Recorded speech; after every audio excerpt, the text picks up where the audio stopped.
السلام علیکم viewers, video کو لاسٹ تک دیکھیے گا اور لائک اور سبسکرائب کر کے جائیے گا۔ ان ویڈیوز کو بنانے میں میری بہت محنت لگتی ہے، تو پلیز سبسکرائب کر دیا کریں۔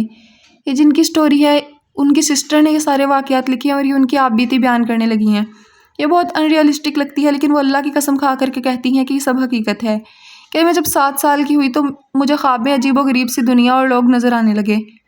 وہ دنیا اپنی دنیا سے بالکل مختلف تھی، مطلب وہاں پر سارے لوگ اڑے پھر رہے تھے اور بہت اونچے اونچے مینار تھے۔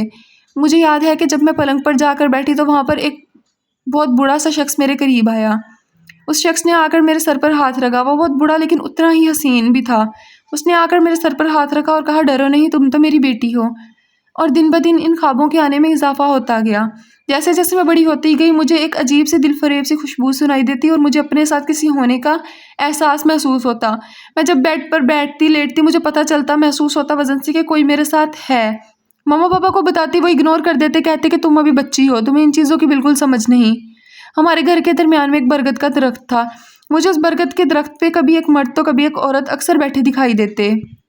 اس عورت کی آنکھیں بہت خوفناک تھیں۔ میں اس کو جب بھی دیکھتی میں ڈر کر بہت رویا کرتی، کیونکہ اس کی آنکھیں اس قدر لال اور خوفناک تھیں کہ مجھے ساری ساری رات نیند نہیں آیا کرتی تھی۔ اس کے بعد میں جیسے جیسے بڑی ہوتی گئی میرے گھر والوں کو آہستہ آہستہ ان چیزوں پر یقین آنے لگا۔ 17 سال کی عمر میں میری شادی طے ہوئی، اور میری شادی کی رات، میری مائیوں کی رات بھی وہ خوشبو پورے گھر میں پھیلی ہوئی تھی۔ میرے ماما پاپا کو جب ان چیزوں پر آہستہ آہستہ یقین آیا تو انہوں نے مجھے تعویذ کروا کر دیا تھا کہ جب بھی کوئی ایسی چیز محسوس ہو اس تعویذ کو پہن لینا۔ لیکن وہ تعویذ کسی جعلی بابے کا بنایا ہوا تھا، تو اس نے ہمیں فائدے کی بجائے الٹا نقصان ہی دیا۔ خیر، اس کے بعد میں سورۃ بقرہ کے آخری رکوع اور چاروں کل پڑھ کر خود پر دم کیا کرتی اور خود کو تھوڑا ریلیکس فیل کرتی۔ میری شادی سے پہلے ہی وہاں پر میرے سسرال میں کسی کی ڈیتھ ہو گئی، اور انہوں نے یہ سوچ کر کہ لڑکی تو اتنی منحوس ہے کہ آنے سے پہلے ہی کسی کی ڈیتھ ہو گئی، میرے سے رشتہ توڑ دیا۔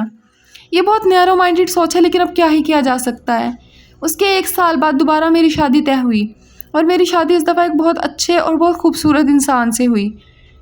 میری زندگی اس کے ساتھ بہت اچھی جا رہی تھی، لیکن کچھ دنوں بعد ہی ان چیزوں نے دوبارہ میرے سامنے خود کو واضح کرنا شروع کر دیا۔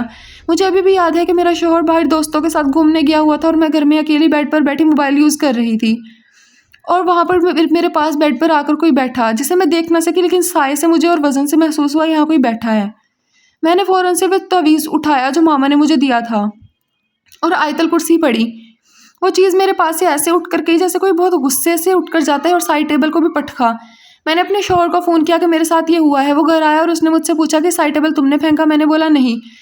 حیران کن بات یہ ہے کہ اگلے دن میرے بابا میرے پاس آتے ہیں اور مجھے آ کر کہتے ہیں کہ بیٹا تمہارے ساتھ رات کیا واقعہ پیش آیا؟ اور میں یہ سن کر حیران رہ جاتی ہوں کہ بابا کو کیسے پتہ چلا۔ خیر، بابا مجھے ایک عامل بابا کے پاس لے کے جاتے ہیں، وہ بھی جعلی ہی تھا، لیکن اس سے ہمیں کوئی خاص نقصان نہیں ہوا جتنا پہلے والے نے ہمیں نقصان پہنچایا تھا۔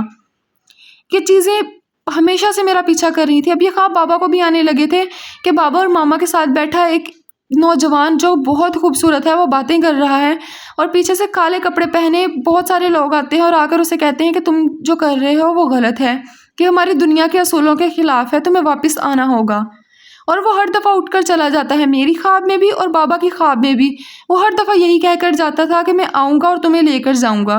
بابا بہت زیادہ رونے لگے تھے، کیونکہ بابا مجھ سے بہت پیار کرتے تھے، اور وہ ہمیشہ کہا کرتے تھے کہ میں تمہیں عائشہ کھو دوں گا، میں تمہیں کھونا نہیں چاہتا۔ ان چیزوں نے میرا کبھی بھی پیچھا نہیں چھوڑا۔ شادی کے بعد بھی یہ ہمیشہ سے مجھے ویسے ہی نظر آتی تھی جیسے شادی کے پہلے، اور اب وہ لڑکی ہمارے درمیان نہیں ہے، مطلب میری بہن اب ہمارے درمیان